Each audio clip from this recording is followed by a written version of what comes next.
السلام عليكم فارعو horta geedkan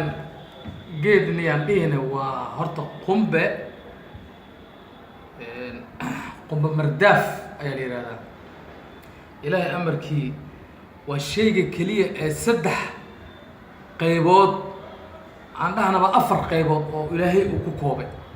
bahalkaan aad arkaysid kow waa raashin oo waxaa la cunaa buruqdaas ku jirta dhexdiisa waa la cuni karaa waa sidii raashinka oo hadday gaajo ku hayso gaajada waa kaa bi'inayaan haraad hadduu ku hayo oon biyuu leeyahay lacabo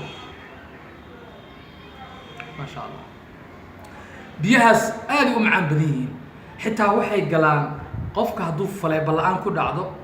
oo waa nafaqo soo celisa qofka jirkiisa waa lagu mudaa biyahaas oo waxaa loo isticmaalaa dagaalada meelaha fog marka la tago dadkii hore aad ay u isticmaali jireen waa labo tan saddexaad qolofkan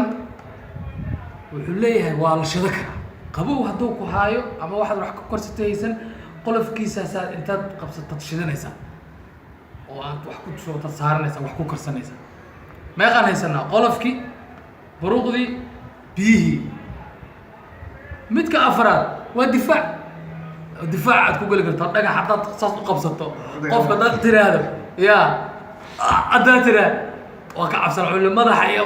meel xun kaaga dhaca waa kaa leexana oo waa hub haddana marka intaasoo shay ayuu bahalkan ilaahay ugu talagalay intaan anaga ka garanaya kulleyta aan isleeyahay marka waa nus dollar saaka 2 xabo ayaan gatay 2 xabo marka alxamdulilah maasha allah waxyaalaha laga sameeyay saliida ka mid ah saliid qumbadan saliid qumbada waa madaxa waa la marsaa jirka waana la cunaa saliid uu leeyahay yani marka faa'iidadiisa lama koobi karno waxa laga wax badan ay noqon karaan dadka qaarkii waxay ka samaystaan qolofkan marka uu angago wuxuu leeyahay wax suuf oo kale ah uu leeyahay joodar ayaa laga dhigi jiray waa lagu seexan jiray fresh ayaa laga dhigi jiray war lama soo koobi karee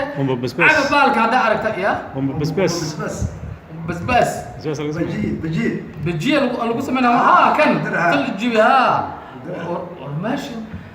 war laakiin qofkaan haysanin maxaa ya qofkaan haysanin waxba uma taray laakiin qofkii heli karo waa midaan hooy laga orane hooyoy wallahi tan yaa la mogaan qofkii heli karo kuwa heli karo nasiibkooda